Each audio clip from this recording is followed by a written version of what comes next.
Thank you very much, Paul. It's a great pleasure to be back here again today. And as you can see, this year we had a little bit of fun with our theme. The last few years have been so strange that it really makes it hard to make good comparisons about what is normal. And so we thought, go into that idea. I remember the televisions where you get the cloudy signal and it wasn't quite coming in very well. Well, that's maybe with the digital TV now you get the pixelization.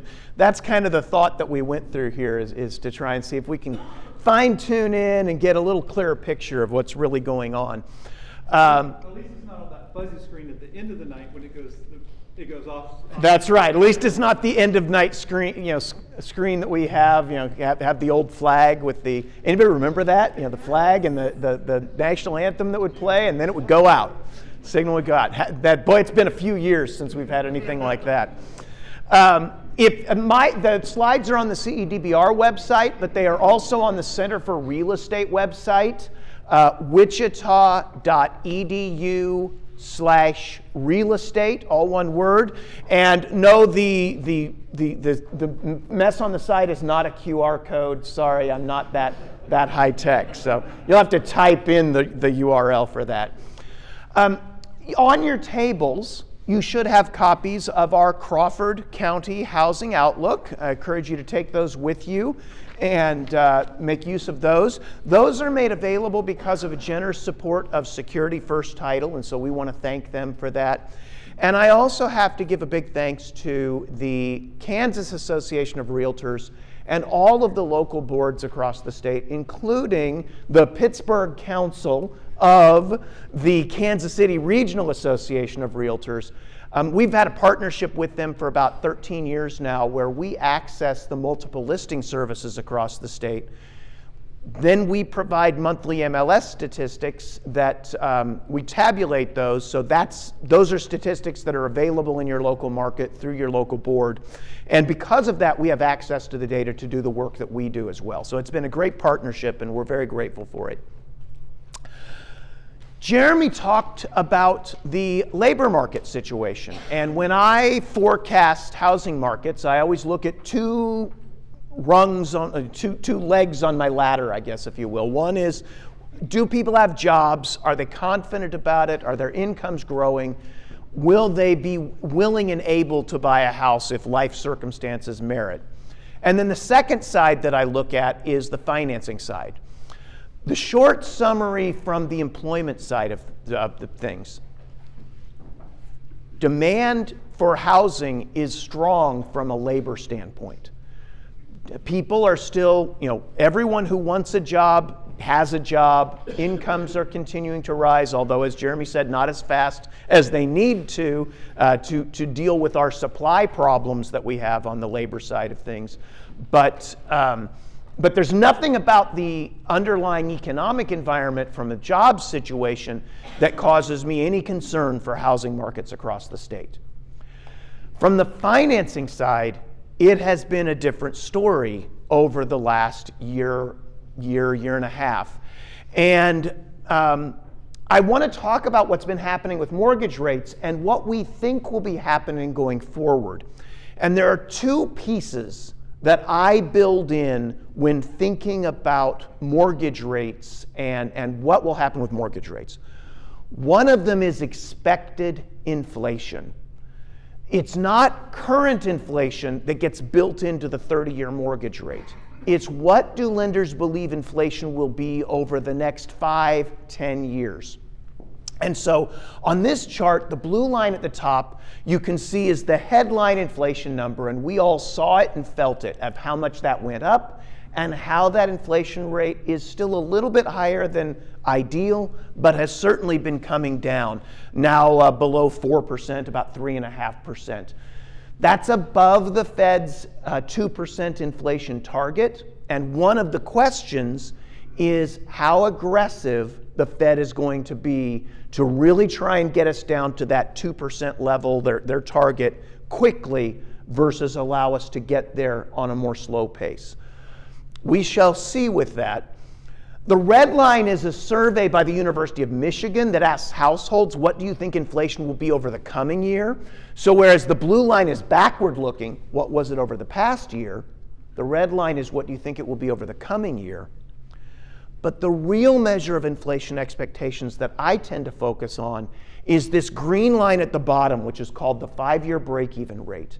And I know I talked about that a little bit last year, but it's essentially a measure of financial markets based on the trades that they're making with different types of treasury debt securities, what financial markets implicitly believe the average inflation rate will be over the next 5 years. And because investors are putting literally hundreds of billions of dollars into these markets, this is a measure that really reflects the collective wisdom of the market. It's not just somebody throwing a number off the top of their head. People have got hard money down on this. And you can see right now it's about 2.2%. On average, financial markets believe that the average inflation rate over the next 5 years will be just a little bit over 2%. That's within the Fed's inflation target. Now, do they believe that because the Fed is just going to keep cranking up short-term interest rates until they tank the economy and get that inflation rate all the way back down to 2%? Or do they believe that the trajectory that we've been on is going to continue on its own?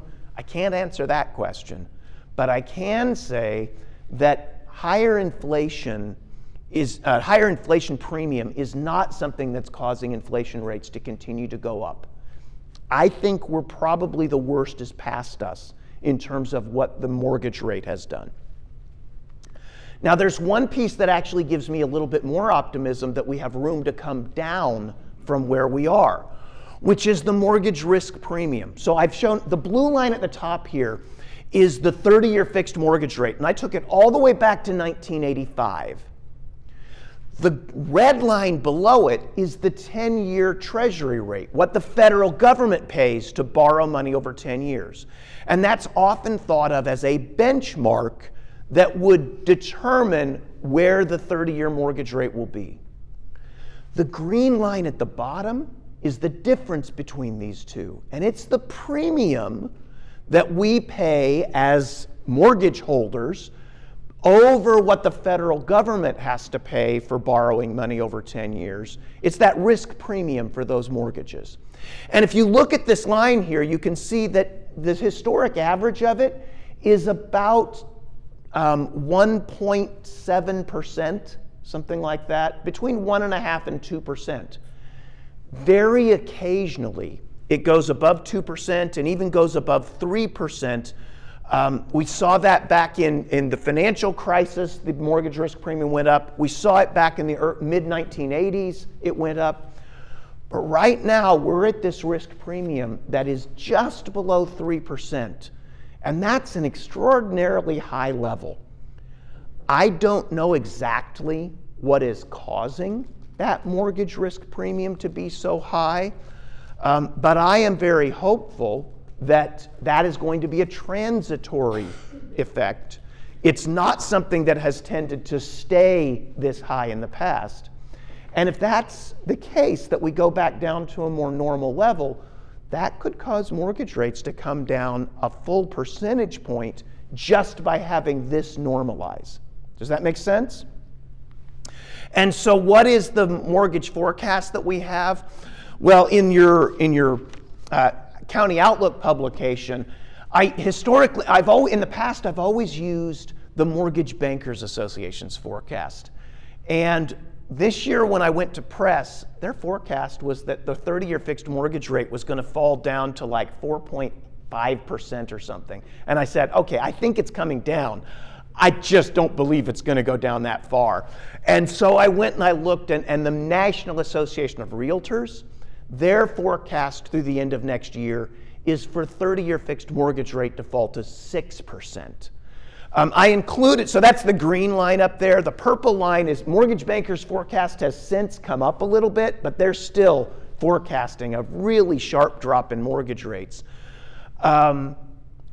My own gut feel, I don't forecast mortgage rates, but my gut feeling is that even the 6% is a little bit aggressive.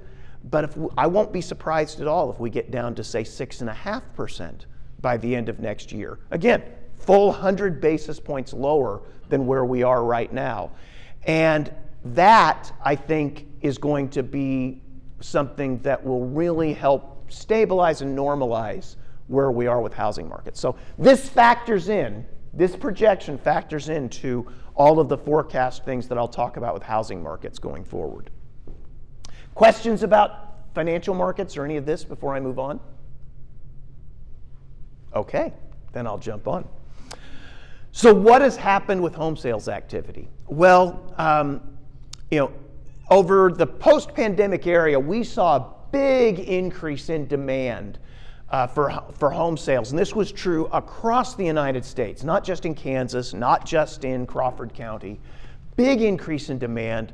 The result of the stimulus that the federal government put out there to try and recover from the pandemic, and the things that the Federal Reserve did to drive mortgage rates to such extreme lows.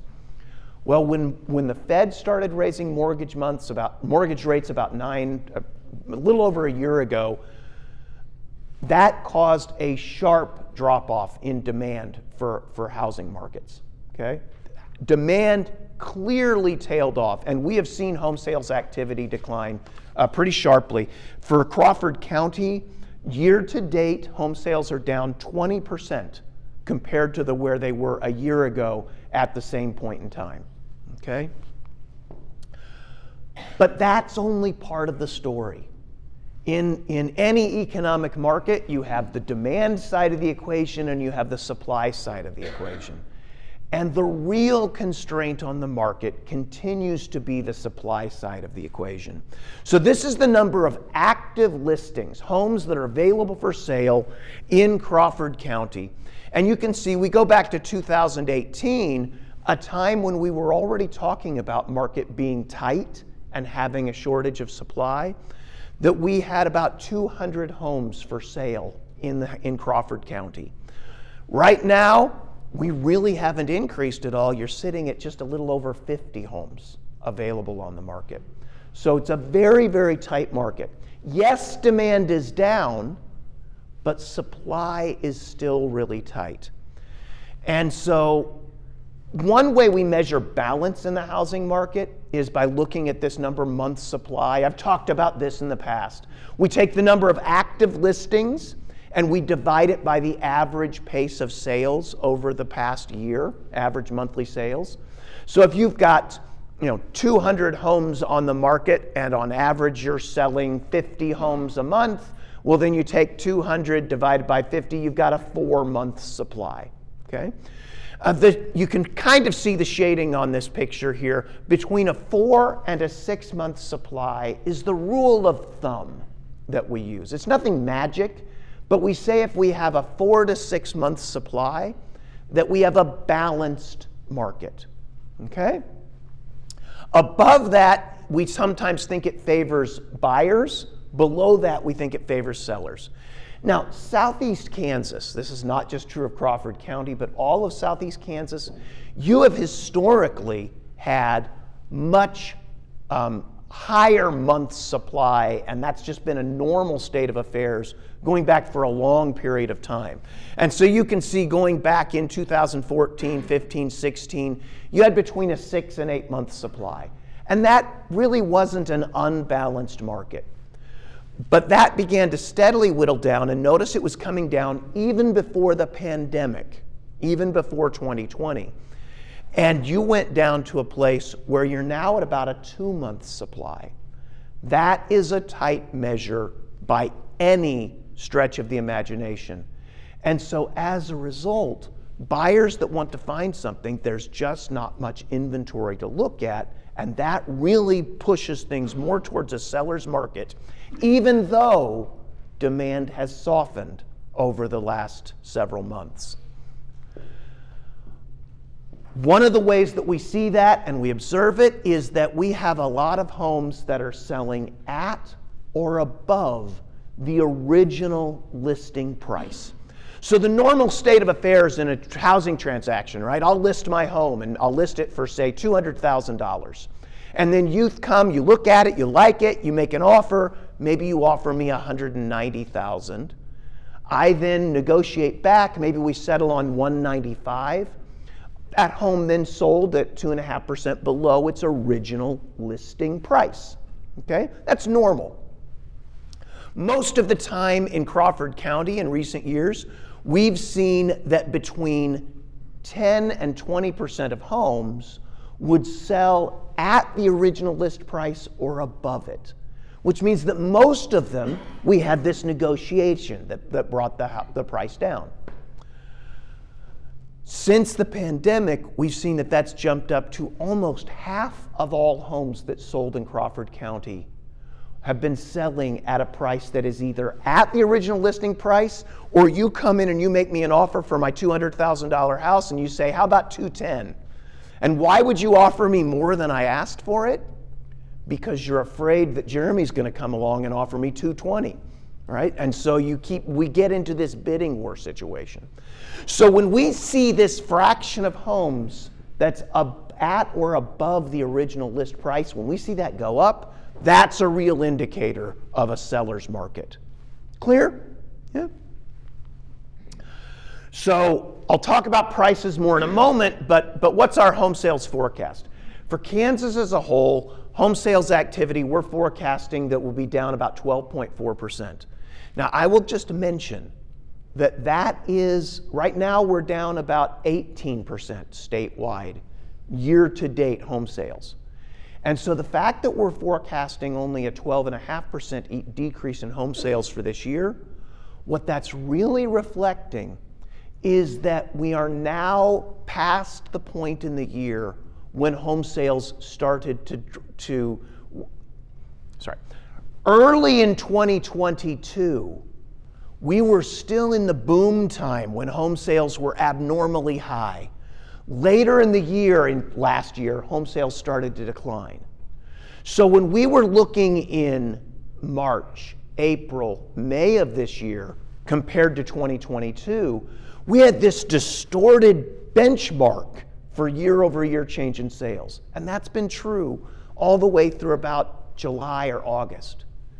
We are now at a place where we're going to start to be comparing against something that's more normal. And so I think we will see month over September sales compared to September 2022, October sales compared to October 2022, those are going to be more balanced compared to where we were the prior year. And as a result, what I'm really saying is the worst is behind us.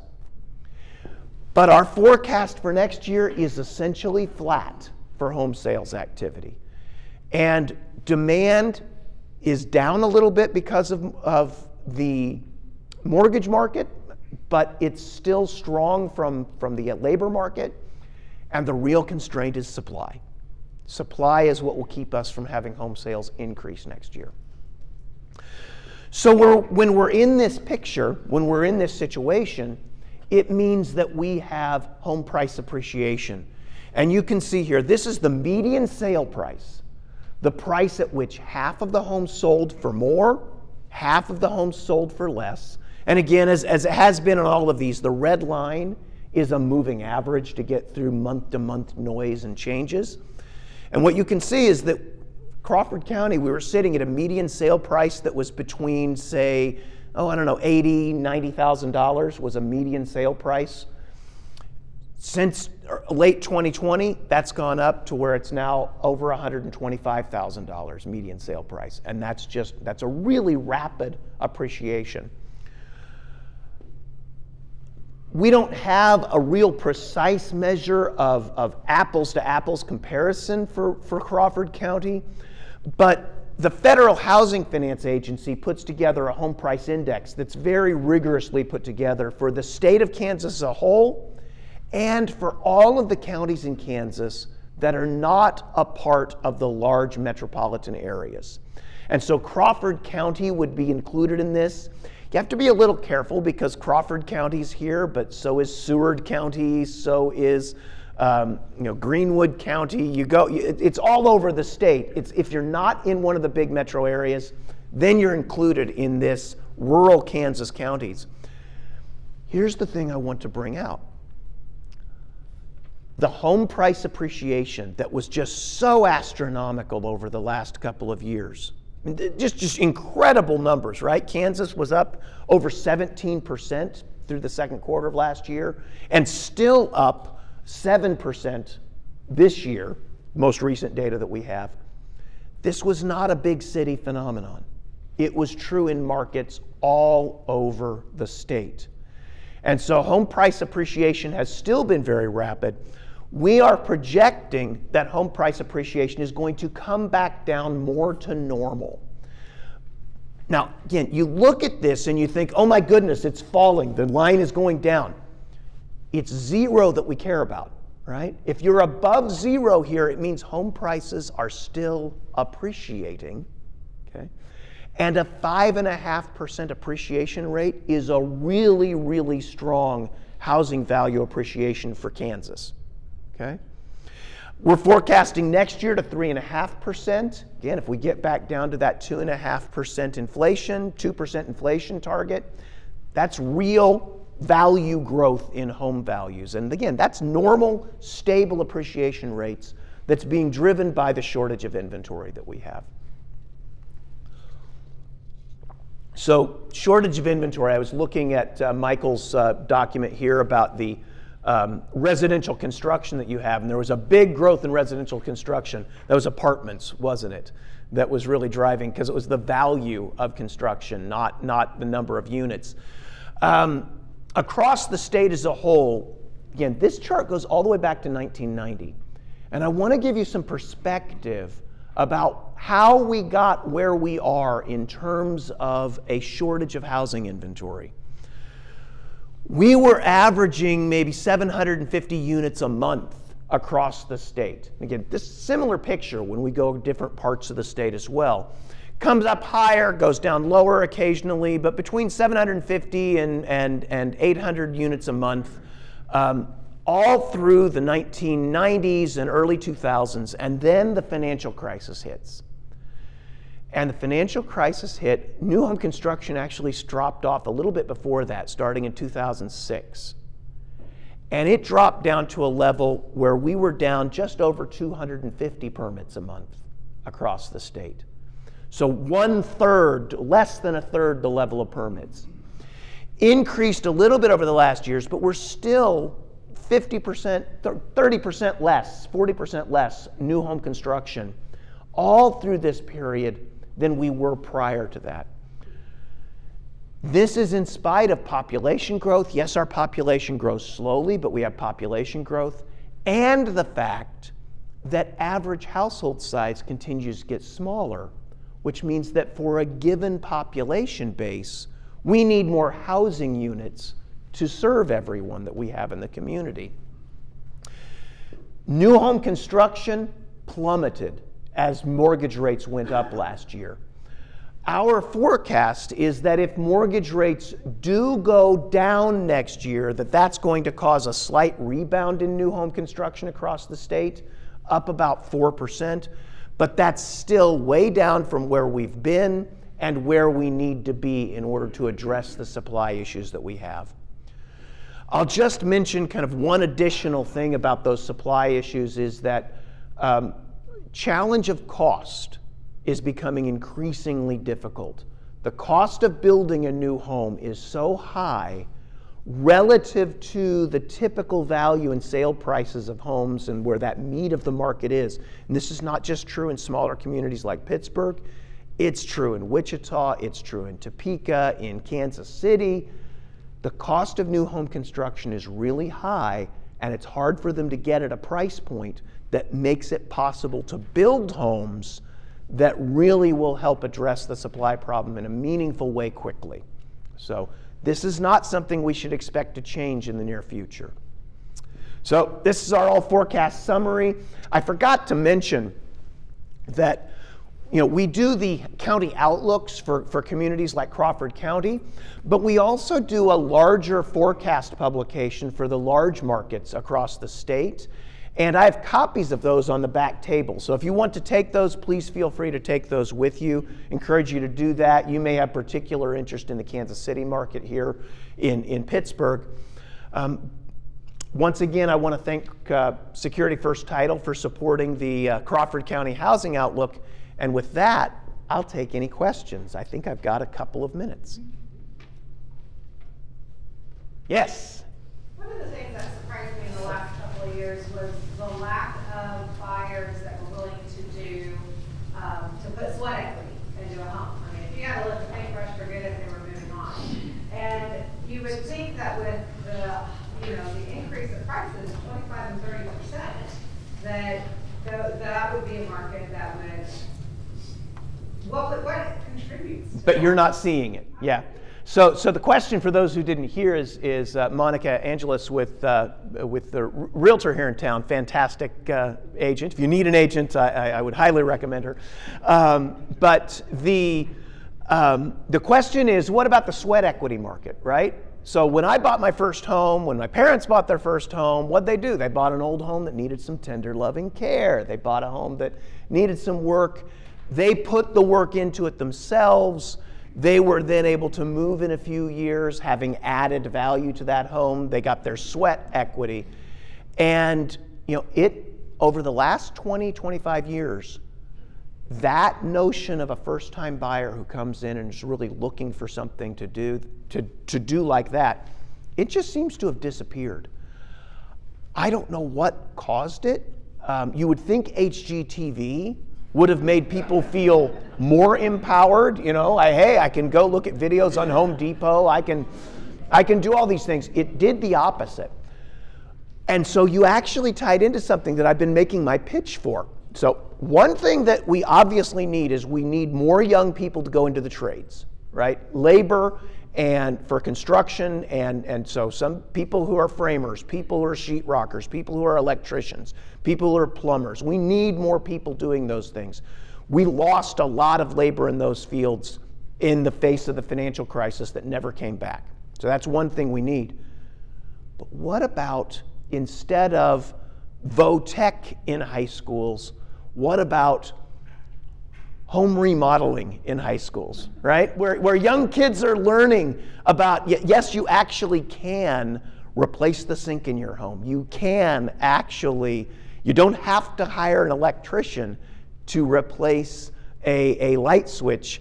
You can or even the faceplate, let alone that, right? You can do these things and give the confidence and give some of those skills. Maybe that could help do it. And that would go a long way, I think, to help resolving some of the supply issues. So, very good point. And I think I am out of time now. So before Paul pulls out his hook and yanks me off stage, I'll say thank you all very much. And I'm happy to answer more questions later. So.